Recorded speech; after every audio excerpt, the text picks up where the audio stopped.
The lights went out first. Then the sound of my own heartbeat filled my ears so loudly I thought the whole ship could hear it too. My name is Mira Voss, and 3 days ago I was folding laundry in a dorm room, worried about a chemistry exam. Now I was pressed against a cold metal wall on a coalition ship called the Horizon Veil, somewhere between 2 stars I couldn't even name, listening to boots that did not belong to my crew. I was not a soldier. I want to say that clearly before anything else. I was a translator, a liaison. The kind of person who gets assigned to smile at alien delegates and explain human customs over polite dinners.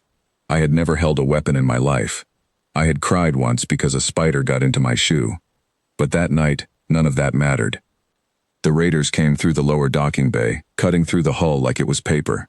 Our alarms screamed for 11 seconds before something silenced them. 11 seconds. I remember counting, because counting kept my mind from falling apart. I had been walking back from the observation deck when the emergency doors sealed shut around me, cutting me off from the rest of the crew. My comlink was dead.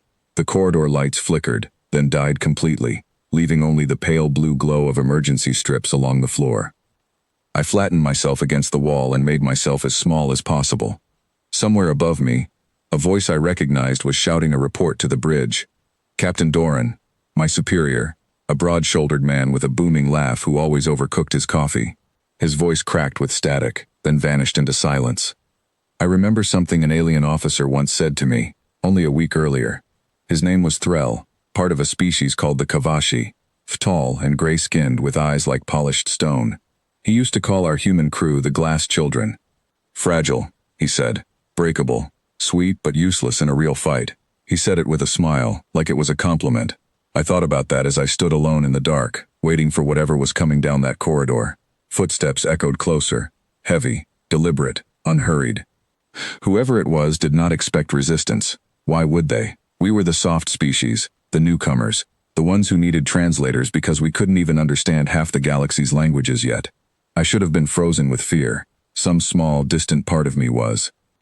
But another part, older than fear, older than thought, was already moving. I do not know how to explain what happened next, except to say that my body remembered something my mind never learned. I slowed my breathing until it was almost silent. I counted the footsteps and matched their rhythm so my own movements would blend into the sound. I noticed everything, the flicker of a loose panel above me, the faint draft coming from a maintenance shaft to my left, the exact moment the footsteps paused to listen for me. I did not decide to hunt. I simply started doing it. The maintenance shaft was barely wide enough for my shoulders, but I slid into it without a sound, moving low and quiet, the way I used to move through the woods behind my grandfather's house when I was hunting rabbits with him as a child. He used to tell me that patience was the only weapon a person truly needed. Everything else was just a tool. Through a grate above the corridor, I watched the raider pass beneath me. He was tall, armored, carrying a weapon that looked far too advanced for someone who thought he was chasing frightened children through empty halls. He moved carelessly, confidently. He had no reason to expect anything from a species everyone called fragile. I let him walk past.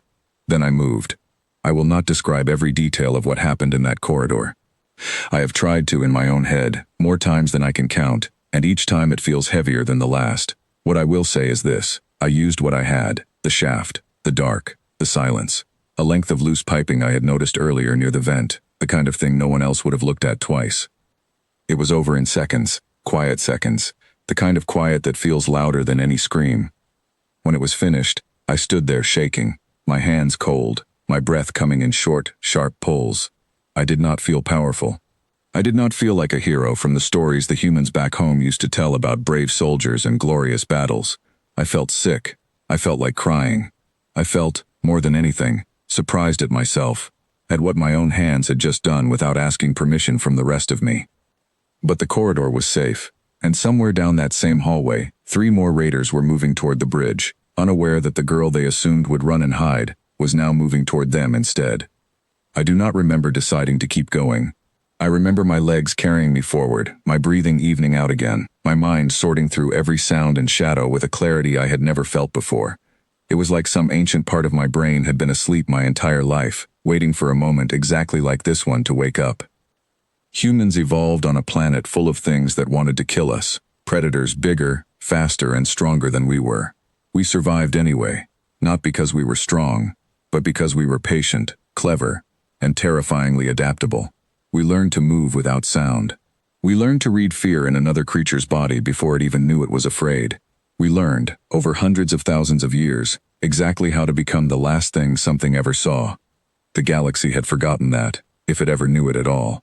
To them, we were new, soft, amusing. They had only seen the parts of us that smiled politely at dinner and asked curious questions about their customs. They had never seen what happens when a human stops being polite and starts being afraid for the people she cares about. I found the second raider crouched near an access panel, trying to force open a door that led to the crew quarters. My friend Elena was behind that door, along with a dozen others who had no idea what was happening just a few feet away from them. I did not think about what I had already done in that first corridor. I could not afford to. I focused only on distance, timing, and silence. The same three things my grandfather taught me were more valuable than any gun. The confrontation was quick, quieter than the first. I do not remember making a sound at all. By the time I reached the bridge access corridor, my hands had stopped shaking. My mind felt strange and calm, almost peaceful, in a way that frightened me more than the danger itself. I was aware of every heartbeat, every breath, every flicker of movement around me, as if the entire ship had slowed down just for me. Threll found me there, kneeling beside the last of the raiders, breathing hard but steady, my eyes fixed and clear. He had a weapon raised, ready to defend himself, until he saw my face and lowered it slowly. He did not say anything about glass children that night. He simply looked at me the way you might look at something you thought you understood completely, only to realize you had never truly seen it at all. Within hours, the story had already spread through the ship's comm channels, then to the Coalition fleet beyond it. I do not know exactly who started calling me Death Whisper. Some say it was one of the surviving raiders, murmuring the words in fear as medical teams took him into custody. Others say it was Threll himself, half joking, half serious, the way people speak when they are trying to make sense of something that shook them. The name spread faster than I ever could have imagined.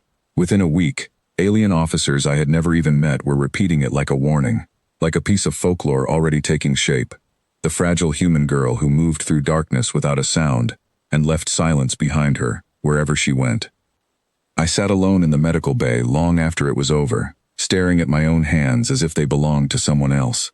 A nurse from another species offered me something warm to drink, her eyes filled with a caution I had never seen aimed at a human before. Not disgust, not fear exactly. Something closer to respect, mixed with uncertainty about what kind of creature she was really looking at. I thought about my grandfather, about quiet afternoons in the woods, about how ordinary my life used to feel. I thought about Captain Doran's laugh, and how grateful I was to hear it again once the ship secured its final report. I thought about Elena, safe behind that door, never knowing how close danger had come to her that night. And I thought about Threll's words, glass children, fragile, breakable. He was not entirely wrong. We are fragile.